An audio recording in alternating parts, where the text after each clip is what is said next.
Friends, last video में हमने bacteriophage के बारे में ये स्टार्टिंग के 2 पॉइंट लाइक बैक्टीरियोफेज क्या होता है इसको हमने जाना था और टाइप्स ऑफ फेजेस के बारे में पढ़ा था।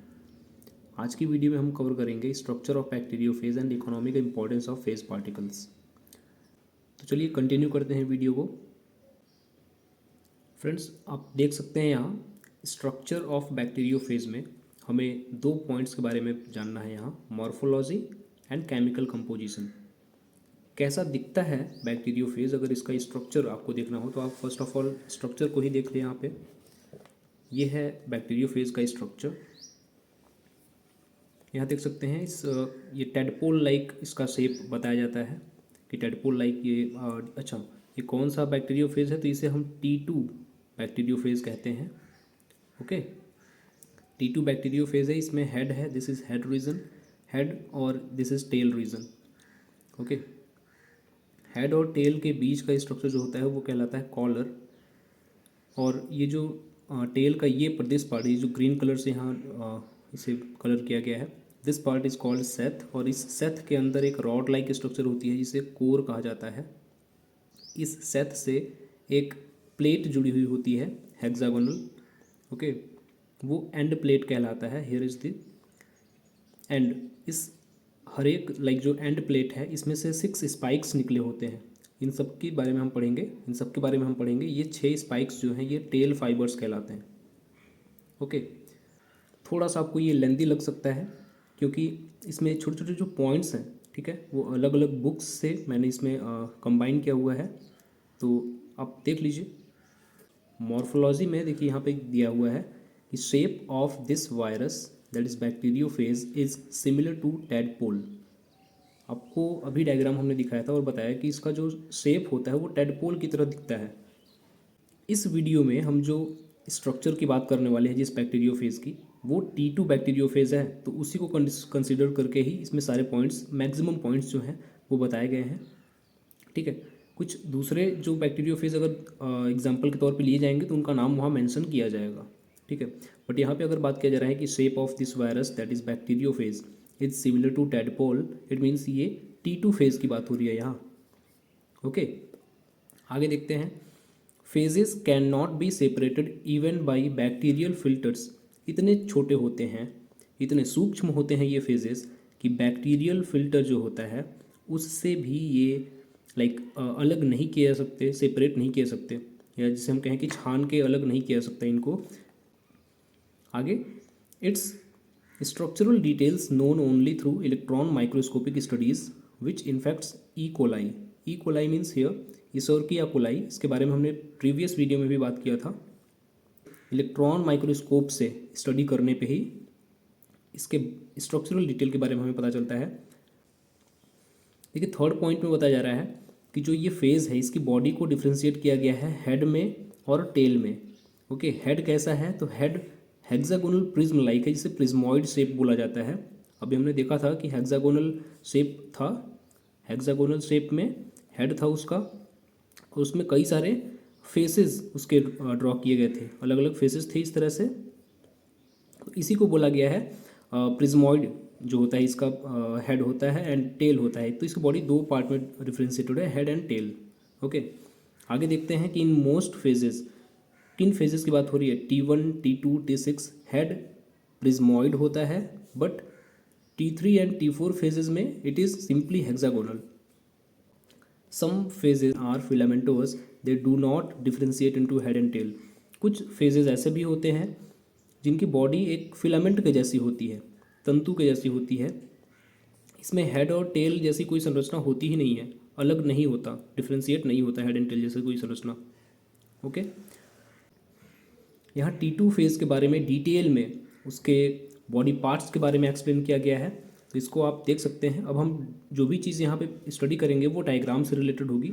ओके, तो यहाँ देख सकते हैं कि हेड जो है T2 फेज का, ठीक है, ये हेक्सागोनल प्रिज्म लाइक है, प्रिज्मॉइड हेड है, साइज 950 एंगस्ट्रॉन लॉन्ग। लंबाई कितनी है हेड की 950 एंगस्ट्रॉन, और चौड़ाई जो है वो 650 एंगस्ट्रॉन। ये आप यहाँ डायग्राम में देख सकते हैं, हियर इज गिवन। जो इसकी लंबाई है 950 एंगस्ट्रॉन और जो चौड़ाई है वो 650 एंगस्ट्रॉन। ओके, और इस हेड में प्रेजेंट क्या है, तो हेड कंटेन करता है न्यूक्लिक एसिड जो कि double standard molecule like double standard DNA होता है, डीएनए मॉलिक्यूल। आगे देखेंगे कि the extend part between head and tail is called collar. अभी हम कॉलर की बात किए थे दिस फिगर कि हेड और टेल के बीच में जो पार्ट है वो कहलाता है कॉलर, एक्सटेंडेड पार्ट दिस। तो the extended part between head and tail, head और टेल के बीच में फैला हुआ हिस्सा कॉलर कहलाता है। इसके टेल का भी साइज़ यहाँ मेंशन किया गया है कि 950 एंगस्ट्रॉन ही होता है। मींस हेड की जो लेंथ, हेड का जो लेंथ था और टेल का लेंथ ये लगभग एक बराबर होता है। 950 एंगस्ट्रॉन हेड का भी लेंथ था और टेल की भी लंबाई उतनी ही है। लेकिन टेल में डायमीटर भी मेंशनड है यहाँ पे, diameter with diameter of 80 angstrom. ये एक्चुअल में सेथ का डायमीटर बताया जा रहा है दिस। ये जो पार्ट है सेथ वाला, इसका डायमीटर गिवन है यहाँ पे। यहाँ सेथ को अलग से दिखाया गया है, तो आप इससे समझ सकते हैं कि केवल सेथ का डायमीटर ये गिवन है 80 angstrom. Tail ends on a hexagonal tail plate, जिसे हम एंड प्लेट भी कहते हैं, कि जो पूंछ है इनकी कह सकते हैं, उसका अंत जो है एक हेक्सागोनल टेल प्लेट में हो रहा है। अंत कैसा हो रहा है, हेक्सागोनल एंड प्लेट या टेल प्लेट।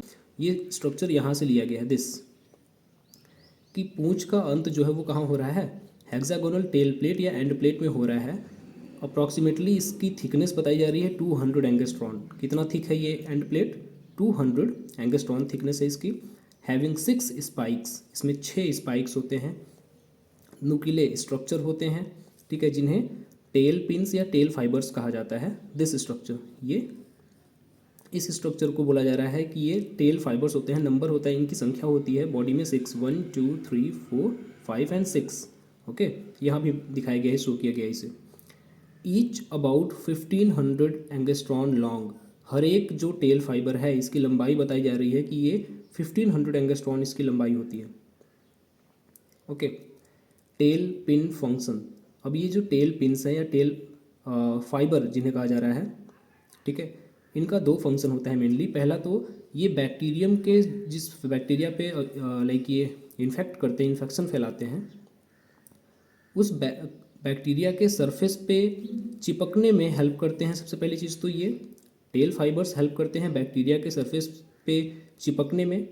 और दूसरा इनका फंक्शन है कि ये एक एंजाइम सीक्रेट करते हैं जो बैक्टीरियल सेल वॉल को ब्रेक करने में हेल्प करता है, ताकि ये अपने डीएनए को इंसर्ट करा सकें उसमें। ओके, तो ये 2 फंक्शन हो गए। अब आगे देखते हैं, सेकंड पॉइंट है केमिकल कंपोजिशन। कोई भी फेज़ है उसकी बॉडी जो है प्रोटीन और न्यूक्लिक एसिड, ये 2 चीज़ों से ही मिलकर बना हुआ होता है। बॉडी का मोस्ट पार्ट जो है बताया जा रहा है 50 to 60% पार्ट जो है वो प्रोटीन से बना हुआ होता है, और बॉडी में 40 to 50% न्यूक्लिक एसिड होता है। न्यूक्लिक एसिड मेनली हेड में ही प्रेजेंट होता है, और बाकी बॉडी का जो भी पार्ट है, चाहे हेड का ऊपर की कवरिंग है या टेल वाला पार्ट है, सेथ वाला पार्ट है, ठीक है, ये सब प्रोटीन से बना हुआ होता है। न्यूक्लिक एसिड केवल हेड के अंदर इनक्लोज्ड होता है। ओके, आगे देखिए गिवन है कि in some rare cases certain phages, जैसे एग्जांपल में filamentous may have small portion of lipid in form of neutral fat. In rarely कुछ फेजेस जैसे फिलामेंटोस फेजेस में कम मात्रा में, बहुत कम मात्रा में लिपिड हो सकता है न्यूट्रल फैट के फॉर्म में। और ये अगर फैट प्रेजेंट है, लाइक लिपिड प्रेजेंट है अगर न्यूट्रल फैट, तो ये हेड रीजन में ही प्रेजेंटेड होगा। लेकिन रेयरली किसी सर्टेन फेज, कुछ निश्चित फेजेस में ही पाया जाता है। इसमें से एक एग्जांपल यहाँ मेंशन है फिलामेंटोस फेज में। ओके, मेजॉरिटी ऑफ फेजेस में केवल न्यूक्लिक एसिड और प्रोटीन ही पाया जाता है। आगे देखेंगे कि majorly phase is an outer protein structure, its head wall composed of 2000 similar सब यूनिट्स ऑफ प्रोटीन। कि मोस्टली मेजॉरिटी में बात किया जा रहा है कि फेज का जो बाहरी स्ट्रक्चर होता है वो सब प्रोटीन का बना हुआ होता है। इसका हेड, अगर हम बात करें इसके हेड वॉल की, जो हेड की वॉल है वो खुद किससे कंपोज्ड है, तो 2000 सिमिलर सब यूनिट्स, 2001 जैसे सब यूनिट्स होते हैं प्रोटीन के बने हुए। मीन्स इसकी हेड भी प्रोटीन से ही बनी हुई होती है। There nucleic acid is either double standard DNA, single standard DNA और सिंगल स्टैंडर्ड आरएनए। इनमें से कोई एक ही चीज़ हो सकती है, या तो न्यूक्लिक एसिड किसी बैक्टीरियोफेज में, या तो nucleic acid double standard DNA होगा, या सिंगल स्टैंडर्ड डीएनए होगा या सिंगल स्टैंडर्ड आरएनए होगा। एक नोट दिया गया है कि किसी भी फेज़ में डीएनए और आरएनए साथ में प्रेजेंट नहीं हो सकते, कभी नहीं होते। आगे, DNA is there genetic material mostly. अक्सर देखने को मिलता है कि फेजेस में जो जेनेटिक मटेरियल है वो डीएनए ही होता है। It carries infection and induce the host cell to synthesize more and more phage particles. ये डीएनए का फंक्शन होता है कि ये इन्फेक्शन, सबसे पहले तो इन्फेक्शन कैरी करता है ये, क्योंकि न्यूक्लिक मटेरियल को ही जो है इंसर्ट कराया जाता है बैक्टीरिया की बॉडी में, तो ये इन्फेक्शन कॉज करता है और साथ में ही होस्ट सेल को, मीन्स बैक्टीरियल सेल को इंड्यूस करता है, प्रेरित करता है कि वो ज़्यादा से ज़्यादा फेज पार्टिकल्स को क्रिएट करे, सिंथेसाइज करे। ठीक है, इस चीज़ को हम और डीप में पढ़ेंगे जब हमारा नेक्स्ट वीडियो आएगा इनके रिप्लिकेशन पे। ओके, कैसे रिप्लिकेट करते हैं ये फेजेस, इसका वीडियो इस वीडियो के जस्ट बाद ही आएगा, तो चैनल को सब्सक्राइब करके रख लीजिएगा ताकि जैसे ही नेक्स्ट वीडियो का नोटिफिकेशन आए तो आपको पता चल जाए। आते हैं अपने नेक्स्ट टॉपिक पे, that is economic importance of phase particles. क्या महत्व है इनका? देखिए, बहुत ज़्यादा इनका महत्व आपको प्रीवियस वीडियो में ही हमने बताया था कि फेजेस की जब डिस्कवरी हुई थी 1915 से और 17 में टुवार्ट एंड डी हेरेल्ले की मदद से, तो एक्साइटमेंट बहुत हुआ था, लेकिन उस तरह का रिजल्ट नहीं देखने को मिला, क्योंकि पेनिसिलिन इससे भी बेटर, लाइक फेज पार्टिकल्स से भी बेटर बैक्टीरिया को डिस्ट्रॉय करने के लिए या कंट्रोल करने के लिए उनसे हुई डिजीज़ को पेनिसिलिन की खोज हो गई थी 1928 में अलेक्जेंडर फ्लेमिंग के द्वारा। तो बहुत ज़्यादा इकोनॉमिक इंपॉर्टेंस इनका अब नहीं है, स्टार्टिंग में बहुत था। क्या क्या था और आज भी अगर यूज़ होता है तो किस किस तरह पे, किस किस लेवल पे यूज़ होता है, उसके बारे में बात करेंगे। ये जानते हैं कि फेजेस का यूज़ तभी होगा जहाँ पे बैक्टीरियाज के द्वारा अगर कोई डिजीज़ हो रहा है, कोई इन्फेक्शन कॉज हो रहा है, तो उसको बैक्टीरियल डिजीज़ न फैले, उसको कंट्रोल करने के लिए ही हम इसका यूज़ कर सकते हैं। इसलिए यहाँ पे पहला पॉइंट दिया गया कि phages have been used in prophylaxis. इनका इस्तेमाल कहाँ हो चुका है? प्रिवेंशन में। प्रोफाइलेक्सिस का मतलब होता है रोकथाम में, और इलाज करने में भी हुआ है, जैसे dysentery, enteric fever, cholera, plague and many other pathogenic bacterial diseases. कई सारे जो पैथोजेनिक बैक्टीरियल डिजीज़ हैं उनका इलाज करने में और इन डिजीज़, ये डिजीज़ न हो इसके लिए रोकथाम करने में इन फेजेस का इस्तेमाल किया जा चुका है। लेकिन अब क्या होता है, क्योंकि ये पहले की बात है, उससे उस समय की बात है जब पेनिसिलिन की खोज या ट्रू एंटीबायोटिक की खोज नहीं हुई थी, इसलिए सेकंड पॉइंट बताया जा रहा है कि but due to introduction of antibiotic like penicillin, phage therapy and prophylaxis of infectious diseases remain limited. कि एंटीबायोटिक का इंट्रोडक्शन होने के बाद हुआ क्या कि ये फेज थेरेपी और प्रोफाइलेक्सिस जो होता किया जाता था इन्फेक्शियस डिजीजेस का, prophylaxis means prevention, infectious diseases से जो रोकथाम किया जाता था और इससे दी जाने वाली थेरेपी जो थी, अब उसका यूज़ लिमिटेड ही रह गया है। आगे देखेंगे, नेक्स्ट पॉइंट बता रहा है कि क्योंकि फेजेस का यूज़ हम करते हैं कुछ निश्चित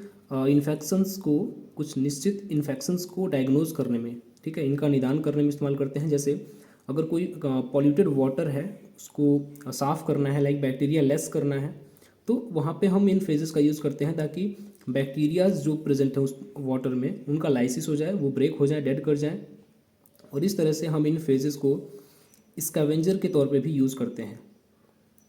ठीक है, आगे देखेंगे कि इनका इस्तेमाल लाइक स्पेस माइक्रोबायोलॉजी में भी किया जा चुका है, और ये हुआ था अगस्त 6, 1961 में रशियन स्पेस शिप के द्वारा, नाम था उसका वॉस्टॉक 2, और ये लाइक लाइसोजेनिक कल्चर का इस्तेमाल किया गया था वहाँ पे। एक्चुअली लाइसोजेनिक कल्चर का इस्तेमाल किया गया था ताकि रेडिएशन को डिटेक्ट किया जा सके कि अगर स्पेस में कोई रेडिएशन जो रिलीज़ हो रहे हैं वो किसी लाइफ पे, ठीक है, किस तरह से उनका प्रभाव पड़ता है, इसकी जांच करने के लिए इन लाइसोजेनिक कल्चर को सेंड किया गया था रशियंस के द्वारा एक अपनी स्पेसशिप जिसका नाम था वॉस्टॉक 2। ये स्पेसशिप जो है लॉन्च हुई थी अगस्त 6, 1961 को। इसका फंक्शन इतना ही था कि to detect how space radiation could affect biological system, कि स्पेस में जो रेडिएशंस हैं उनका प्रभाव कैसे पड़ेगा, क्या प्रभाव होगा बायोलॉजिकल सिस्टम पे। तो यहाँ हमारा ये जो टॉपिक है economic importance of phase particles, ये फिनिश होता है। तो ये कंप्लीट जो है बैक्टीरियोफेज के बारे में जो चैप्टर था वो हमने यहाँ पे कंप्लीट आपको इसका नोट दे दिया है। अब नेक्स्ट वीडियो जो आएगा हमारा वो इसके रिप्लिकेशन के बारे में होगा कि बैक्टीरियोफेज रिप्लिकेट कैसे करते हैं। इसमें lytic cycle and lysogenic cycle very very important topic है आपके बीएससी के लिए, एमएससी के लिए। ओके, सो मिलते हैं नेक्स्ट वीडियो में, तब तक अपना ख्याल रखिए।